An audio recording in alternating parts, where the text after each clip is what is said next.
Deirdre Virvo, and welcome to Let's Talk Seniors, Memory Care Issues, Alzheimer's, Dementia, and Parkinson's. I appreciate you tuning in today. And for those of you that don't know me, I'm Deirdre Virvo. I am a senior advocate and author of the book Home to Home, the Step-by-Step Senior Housing Guide. That's me. I've been sending these copies out. They do sell on Amazon, but I'm very happy to mail you one. So if you just want to give me your address or email, I will send you one electronically or in the mail, free of charge. So I'm trying to get the word out about housing and for seniors. And feel free to email me. Today we have a fabulous special guest on. He is going to be talking to us about disability. And seniors need to know their rights. We have Bob. He's the interim executive director right now of Disability Rights of Connecticut. He has practiced as an attorney and has been in this position in his home state that he's coming to us from. He'll tell you all about that. Individuals with disabilities in state and federal courts, agencies, and legislatures. He has served as a member of numerous state policy groups and including the Health Evidence Review Commission, Health Service Commission, Health Fund Board, Mental Health Planning, and Management Advisory Boards. He's been on special task force with the governor on brain injury and the Council of Developmental Disabilities. So please feel free to welcome Bob, who is going to be a wealth of knowledge, and he is stepping in right now as the interim executive. And we're very, very happy to have him. So without further ado, I'm going to introduce Bob. Hi, Bob. How are you? Thanks so much for joining us. I really appreciate it. Bob, you are a wealth of knowledge and experience, and I'm very excited to learn about this topic. So, aging and discrimination, disability rights of Connecticut. For people that don't know what the disability rights of Connecticut is all about, can you give us a background? Disability Rights Connecticut is a nonprofit law office, and it provides services to people with disabilities in the state of Connecticut, and it helps them enforce their civil rights, such as the ones we're going to talk about today, the Americans with Disabilities Act, ADA, and some other laws. And we're here really to advocate for the rights of people with disabilities to receive equal access to all aspects of life and have equal opportunities to succeed in life. And that includes people who are more toward my age. And that's why I'm glad to talk to you today. Our age, right. So I was asked to come out to Connecticut just to fill in for a brief period of time while the organization looks for an executive director, and that's what I'm doing. So it's great to have that opportunity. I've learned a lot about Connecticut. I'm originally from the East, so I'm not a total stranger, and it's good to be back. So what kind of things do they do? Why would people come to you or call you? For what kind of issues? Well, I'll give you two examples, just things that have happened recently. During the COVID crisis, there were people who were getting sick and going to the hospital in need of care, who had disabilities that interfered with their ability to communicate and understand what was going on with them and communicate with medical staff. One of those people was a woman, senior, who had a brain injury as a result of a medical problem. And she contracted COVID and needed to go into the hospital. The hospital would not allow her daughter, who was able to communicate effectively with her, to come with her at all. That was a blanket policy to deny access. And they came to us, and we went to the hospital and said, we understand that you need to keep everybody safe. It's very important. But here's a person who really needs someone else who understands how they communicate and can provide them with the help that they need in order to get medical services in the hospital, and she's willing to do all the precautions that are necessary in order to assure that she's not getting the disease or giving the disease. And she was denied, and that as a result, we went to a federal agency, the Office of Civil Rights of Health and Human Services Agency, and said, we think that her rights are being violated. And they intervened and ended up working to make sure that she could have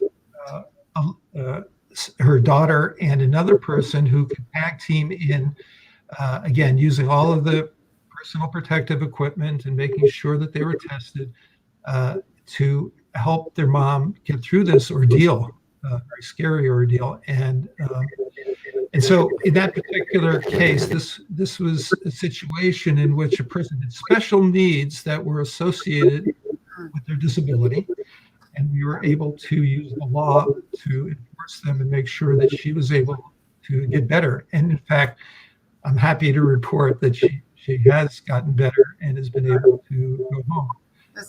So that's just one example of where rights can be very important. It was kind of like she needed a translator because of her disability. Exactly. It's like if somebody came in and didn't speak the language, it's the same idea. That's right. So you need a translator for that. So somebody could call you if they felt like they were not getting the proper support, call your Disability Act of Connecticut. What other kind of reasons do people call in, and what does the Disability Act help with? Well, it's a wide variety, and one of the things I wanted to talk to you today was all the areas where the Americans with Disabilities Act affects people and gives them the rights that they need. And those rights, in a broad way, are to make sure that people can use the same services, get the same benefits, and live the same lives as other people can.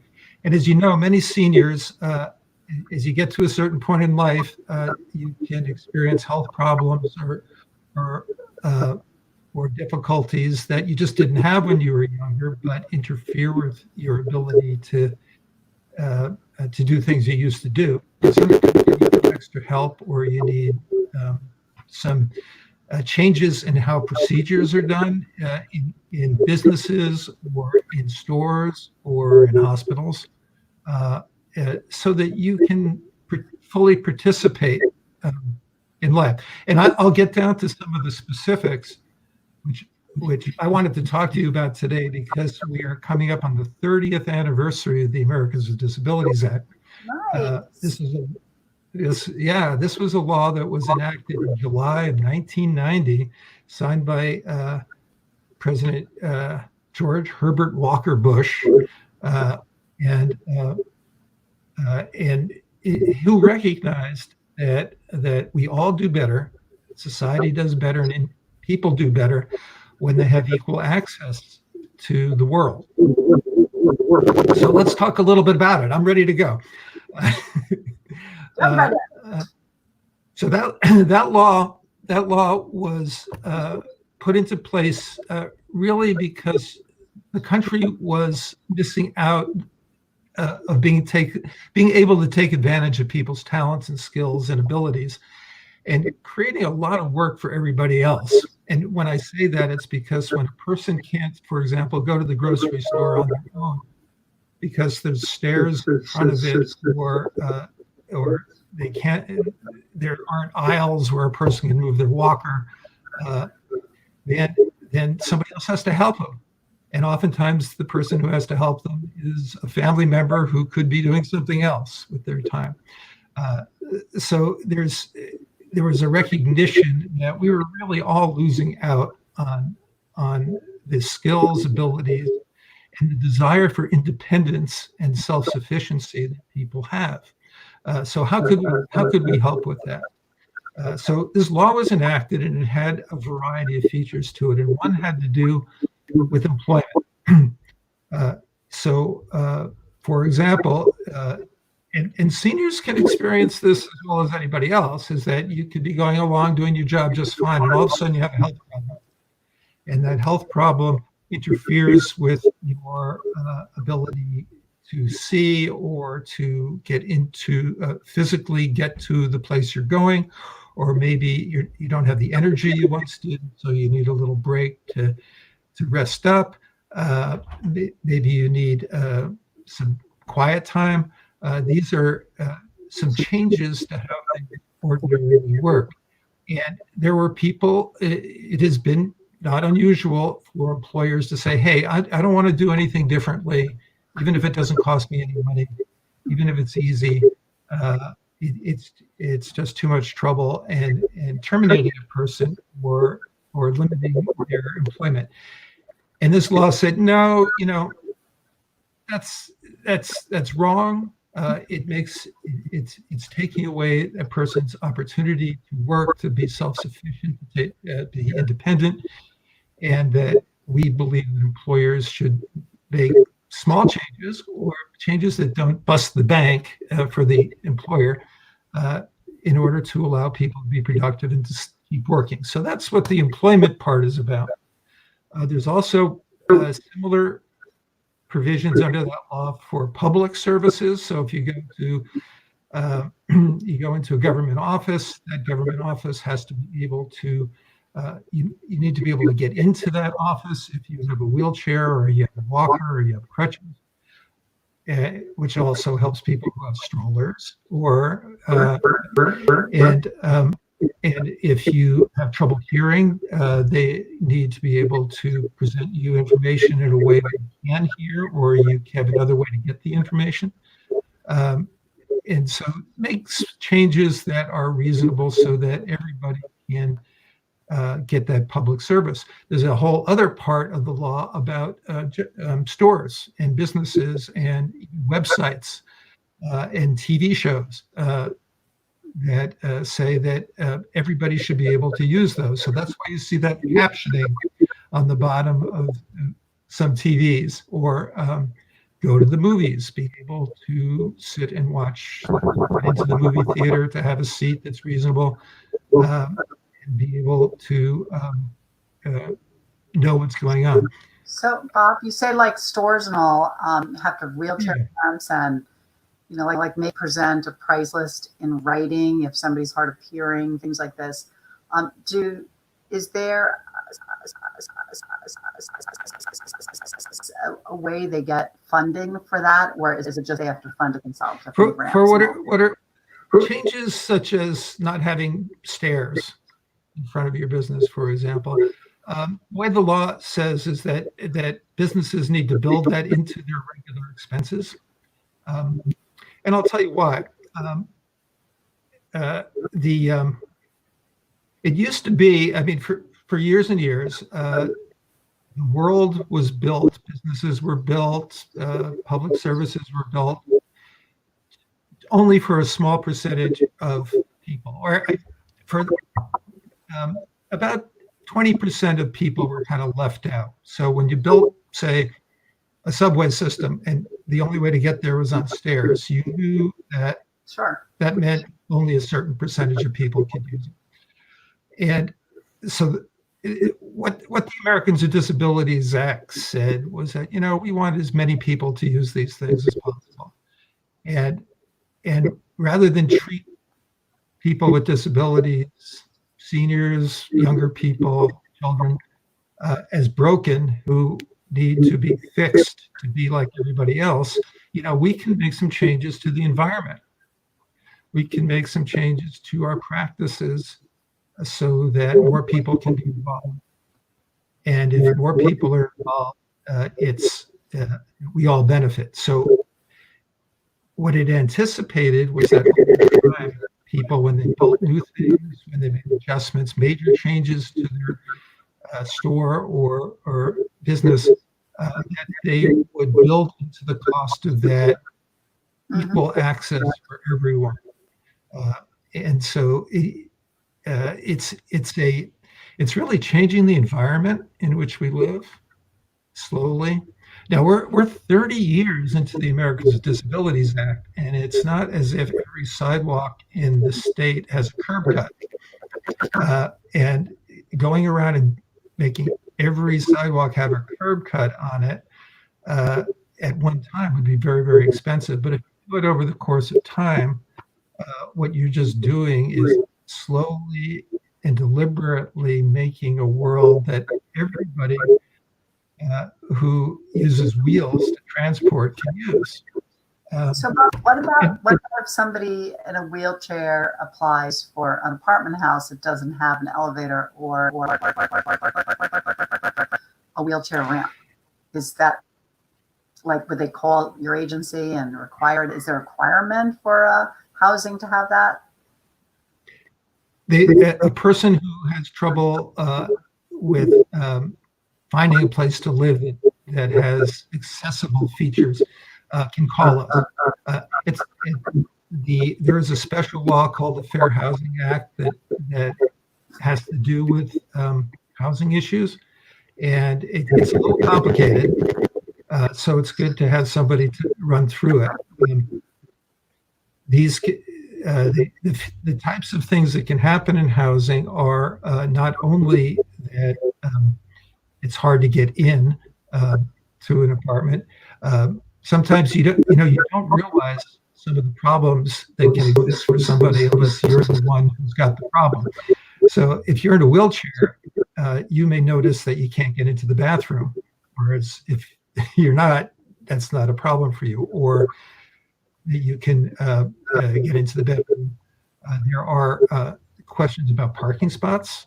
Sometimes a person, say, with heart disease, might need to have a parking spot that's closer to the apartment than someone else. And so getting a special parking spot that's close by might be an accommodation for somebody with a. So when new businesses go up, are they required to do some sort of accommodations? Because I've noticed in hotels recently, they have all sorts of specializations like bathrooms, lipless showers and grab bars on showers. And they'll ask if somebody is a senior, do you want any of these accommodations? So is it a requirement, or is it a trend, or what are we seeing? It is indeed a requirement. Okay, so if they're doing a new build, it's a requirement.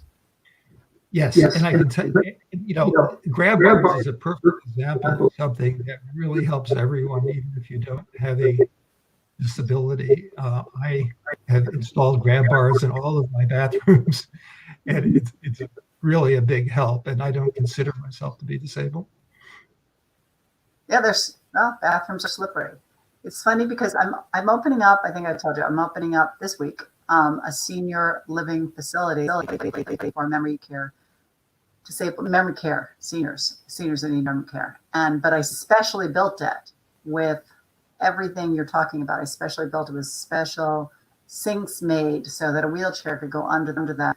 The bathrooms are huge, the doors slide, and everything is like a lipless shower. The holes are wide.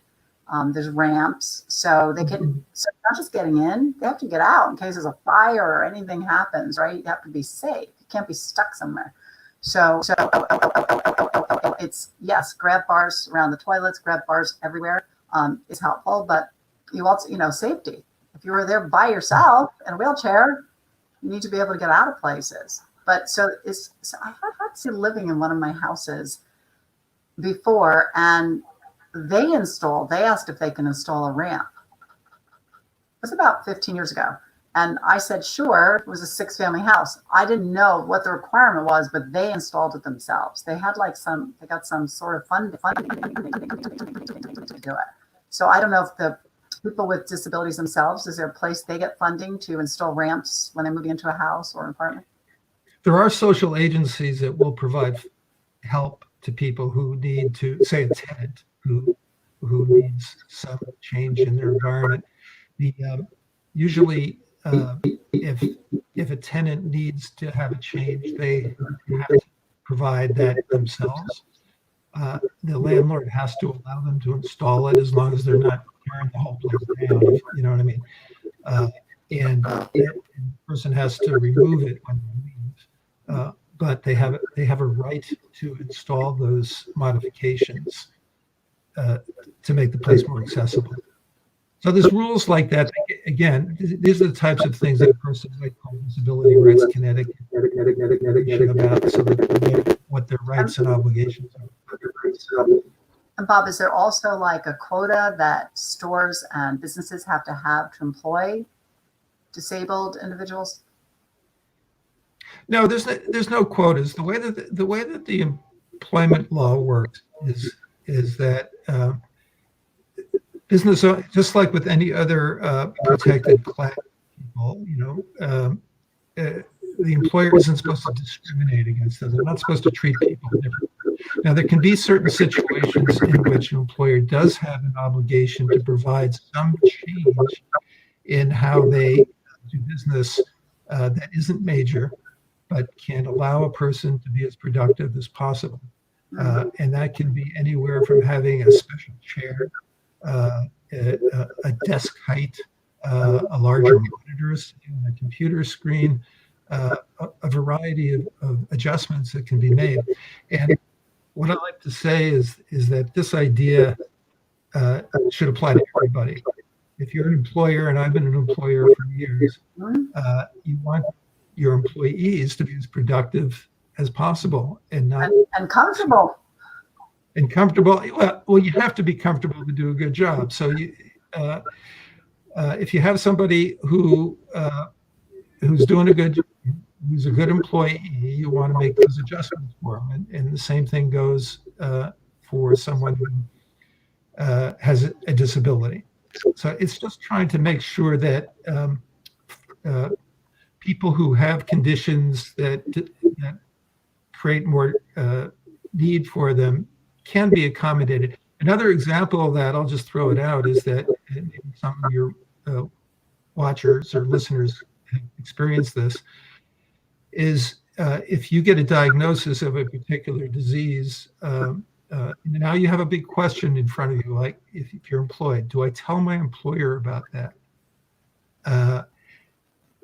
Most people are going to think, no, I'm not going to do that because I can handle it, and they may draw the wrong conclusion and think, boy, I'm going to cost them money because I'm going to be out more, or their insurance rates are going to go up, or some other reason that they're just scared of the idea. They're scared of the idea of some disease they don't understand. That type of discrimination can happen. It happens all the time. We all know it. That's why we hesitate before we tell our employer. But that's what the Americans with Disabilities Act protects people from, is the discrimination that being fired, being limited in their work because of unsupported assumptions by an employer they might have.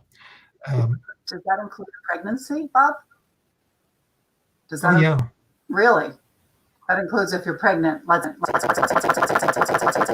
you're pregnant and somebody fires you because you're pregnant, and they're like, we want to keep you on because what good are you going to be in 6-7 months from now? And isn't that a big change from years gone by? And there are disabilities that affect certain groups more than they do others, and they tend to be associated with that other status, be it sex or race or natural origin or whatever.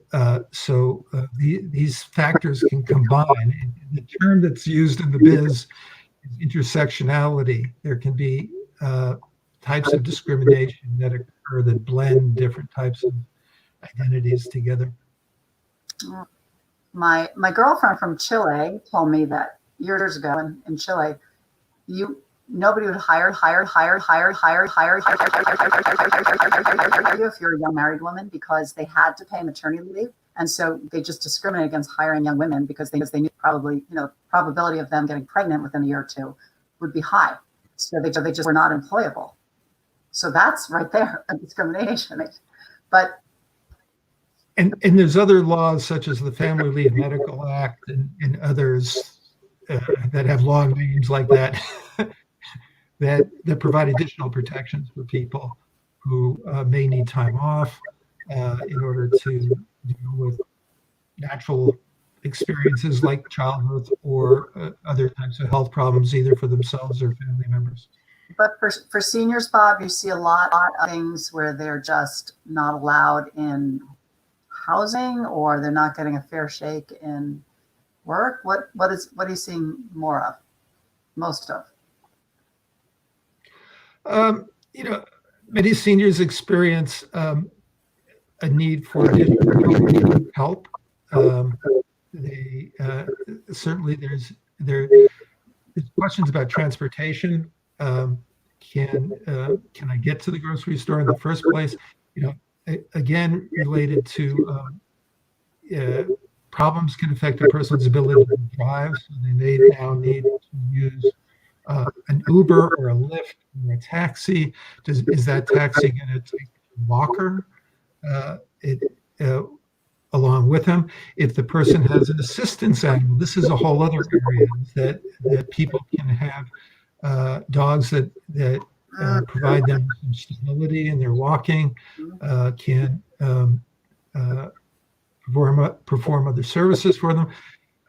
Can they bring their dog with them if that dog is trained to help them with their condition? And there's just getting into places and also receiving assistance. One area where many seniors experience is some of your hearing, and now things. Can you have access to things that are presented through sound? Going to be somebody talking to you or other types of things? Is there another way to get the information that you need? A big one coming up right now really is voting. What if you can't get down to the polling station? And can you? Are you able to vote? What if your alternative is a vote? You're allowed to vote by mail, but you have trouble seeing the ballot. How can your ability to give a private vote, be honored? There's ways in which these things can be done, but again, you don't realize them until they happen to you. Yeah, there's so many things so many issues. As my parents have gotten. I was just going to say that the voting one is a good example of how just because you can't get out to the voting station doesn't mean that you don't have the right to vote, that you don't want to participate in society, that you don't want to be part of the mix. What we want to do is we want to keep as many people involved, engaged, and active as we can. So now, is the Disability Rights of Connecticut a proactive group, or are they taking in questions and concerns and complaints? Or are you saying, like, oh, this is how we can get all the people in the nursing home or wherever the right to vote, and we're going to bring them all absentee ballots? Like, are you proactively going out to figure things out, or is it a mix? Well, we work with other organizations that have different roles. So we're all part of a network, if you will, of organizations that are trying to assure that people have equal access. Our job is as a law office. So we're not going to be out delivering ballots to people, but we're going to make sure that that those ballots can get to people. If there's any impediment, we will enforce their legal right to have an opportunity, say, to vote, for example. So we're the ones that are looking at the laws and trying to enforce the laws to ensure people can have full participation. Now, I have a brother who's Down syndrome. He's a little younger than me, and my parents are still his biggest advocates. But when he was younger, I remember them getting after-school programs for him, because there was after-school programs when he was in school for everybody else: football, baseball, art clubs, but not for the disabled. So my mother and father fought and got after-school busing, after-school programs. They were like, this is who needs it. These other kids can go out and play by themselves, but they need it. So they were always fighting for his rights. And won. They always won because they were always right. Somebody just had to stand up for them. because it says, equal rights for everybody, but unless somebody brings it up and makes it happen, and I guess that's what the Disability Rights of Connecticut is doing, it's your voice for people who don't know where to turn. Well, I'd like to say that we amplify their voice, because people or their family members or people who care about them can tell if somebody's getting the dirty end of the stick, if you will, and being able to assert the rights, even if the person themselves isn't brave enough or has the capacity to bring their concerns forward. That's our job. Our job is to help them do that. So we're just like any other law office. We speak for our clients, and if our client comes to us because they have a problem, we'll look and see what their rights are, and we will move forward to enforce those rights. We'll also we'll look at broader questions about whether people are getting what they're entitled to. So another example is that there was a recent decision by the federal courts in Connecticut saying that the state of Connecticut had not had an obligation to provide special education services. Those are education services for kids with disabilities. To provide those services through the age of 21. They had an obligation to do that, and they weren't doing it. And so we were able to get a court order saying that they have to. The difference here is that even though individuals had come to us, we were able to take a legal step that secured that right for a whole bunch of people, not just that one person. Wow. What about I used to work at a senior place where we matched up people that could shop for homebound seniors. And we shop for some people because their adult children were stealing their money. So is that something you step in and help with? Like if adult children are abusing either financially or physically their seeds, is this something you also help with? In a case like that where there's financial exploitation of the senior, there are laws in Connecticut to protect people from that, and there is a public agency that's their job, is to enforce those rights. And so if someone were to call us with that problem, we would make sure that they got to the right place to have it enforced. So you're more making sure that everybody disabled, whether it's physically, mentally, handicapped, is getting what they need to be able to perform an everyday function. That's our mission. Use a hotel room, or go to the ballpark, or participate at a school function and everything like that. Yep. Nice. Excellent. And you started to tell me before, but would you like to share with everybody else how you actually got into this business? How I got into this business? As I told you, when I was a kid, my mom had a major mental illness and she had some addiction issues, and I grew up with those around me. And by the time I got to be out of college, I thought, boy, I'm interested in being a civil rights lawyer, and disability rights is an area that I understand because I grew up with an individual who had special needs and could have benefited by laws of this kind, in both in terms of having supports and services that she would have benefited by, and not having the tremendous stigma that comes in society against people with mental illness and addiction disorders. I mean, we've come a long way on that score, but we're just not there all the way yet.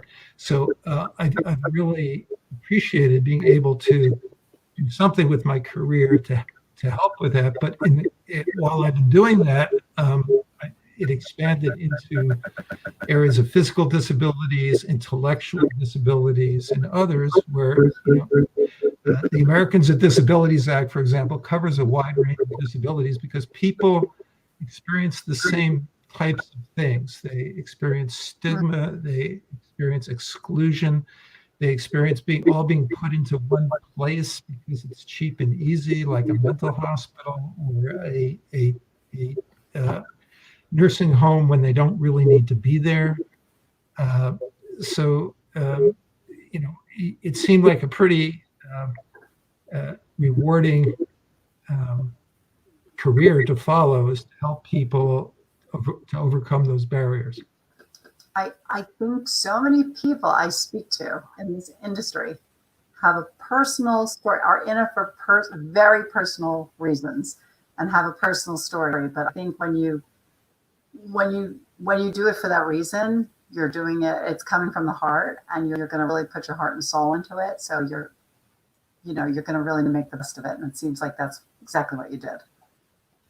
Well, Deirdre, as you know, you're doing it right now, is that it's so important to listen and to understand what another person's experiences are like. And when you start to listen, you can think, well, gee, we could just make a little change here and a little change there and get past this. And why not? And in a lot of ways, that's what these laws are about. They're asking people to stop for a second, listen, and come up with solutions that will work for somebody, because we should all feel better if people have an opportunity to live better lives, and that's what it's all about. And I think it's important when you're talking about taking the stigma out of things.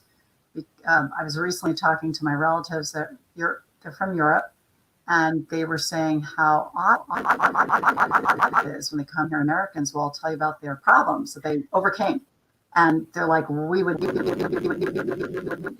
was saying, like, she would never tell anybody her problems, even if she overcame them. And I said, well, it's funny, like, Americans applaud people that have overcome issues. Like, if you're a celebrity and you're a drug addict, and now you're not a drug addict anymore. People are like, yay, that's like you're a hero. But in other places, it's still a stigma. So I think we applaud people that have the other side, or make the best of things, or that are out, in wheelchair racing. Just taking the stigma out of it, because we're just the same. And, whether you have a temporary issue, like a drug addiction that you get through, or a permanent issue like a physical disability, does it matter? It doesn't really matter. So we've made great strides in the sense of, it used to be that when if you were considered to have a disability, or you got to a certain age, folks considered your life to be over. It's now time for you to get off the stage and go away. But we know now that that's not the case, that people can be productive, they can be engaged, and they feel better, their families feel better in being able to do that, to make choices for themselves. And that's really where all of this is heading, is trying to give people as many choices and opportunities as possible. And just because you have a certain limitation doesn't mean that you can't be as engaged as you want to be. I think also the mindset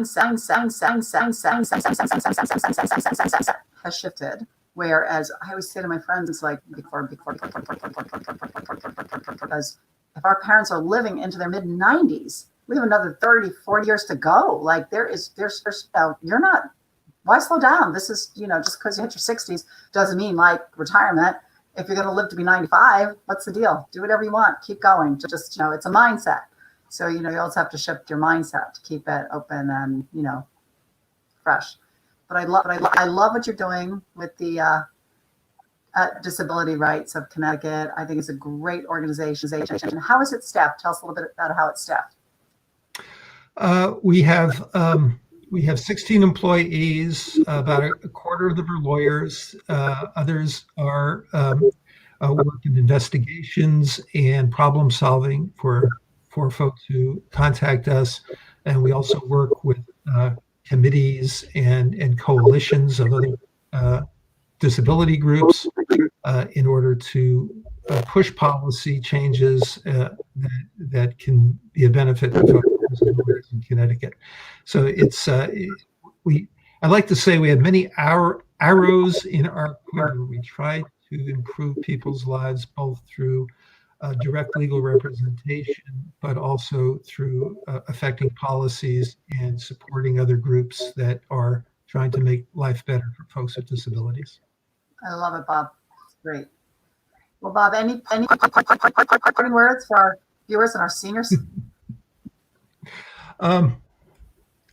If you'll indulge me for a second, I was thinking back to something from my youth. Is that Sure. I was a basketball player when I was a kid and a young adult, and played at a competitive level. And then I got to a point where that was coming to an end, and I had to make a big decision.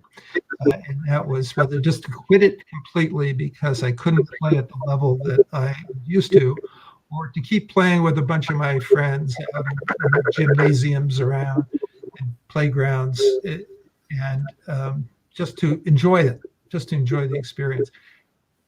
And I chose the second, and what I realized was that as I deteriorated in my skills, that part of the fun was figuring out what I was any particular day and make the most of that.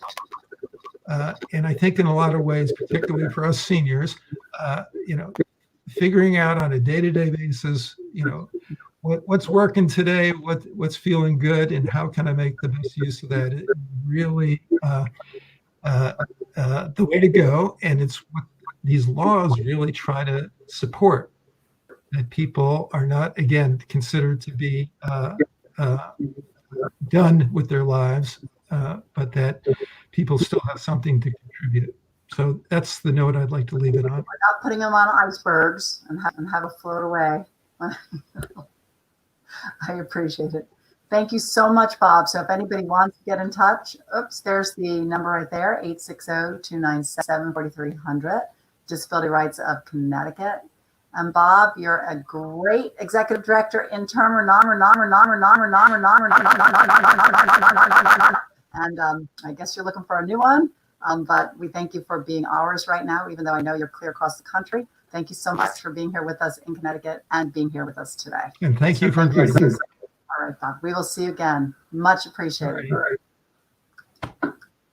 That was Bob, everybody. So if you do want to get in touch again, it's 860-297-4300, Disability Rights of Connecticut. As you can see, they do a myriad of things. They runs the gamut, and if they don't do it, they can point you in the direction of who will be able to help you. So we look forward to seeing you tomorrow on Let's Talk Seniors, Memory Care Issues, and thank you so much for Jess. I'm Deirdre Virvo. Hi, Deirdre here again. Thank you for joining me on Let's Talk Seniors Memory Care Issues. Is this an issue hitting home? Do you have a parent or loved one with memory care issues who you feel is not safe at home anymore? Are isolation, falls, and safety issues becoming a big concern? Welcome to Dogwood Senior Home, premier boutique residential senior living specializing in memory care. It's country living at its best in the Huntington section of Shelton, Connecticut. We're truly a home with only 6 senior residents living as one family unit. Senior residential homes are concepts sweeping the nation with 47,000 across the U.S. We're pleased to open Dogwood Senior Home as it will be only number 6 for Connecticut. Brand new, sparkling clean, opening mid-June. And safe. We are COVID-free. Residential care homes boast a very low COVID infection rate across the nation. This is due to the intimacy of size and speed in which the caretakers can shift to accommodate immediate needs. They are much safer than the large homes and facilities, as you can imagine. It has been documented that residents have less falls and a better quality of life in a residential home environment. Our home is more affordable than the big box facility. You pay one all-inclusive price, and that price is guaranteed for the life of the resident. With an incredible 1-to-3 caregiver ratio, which you won't find anywhere else. Our friendly, loving caregivers are dedicated and trained in Alzheimer's, dementia, and Parkinson issues. We're only taking 6 residents, so the home will fill up fast. Call me at 203-689-7562 for a talk and tour. I would love to meet you and your loved one. See you soon. Bye.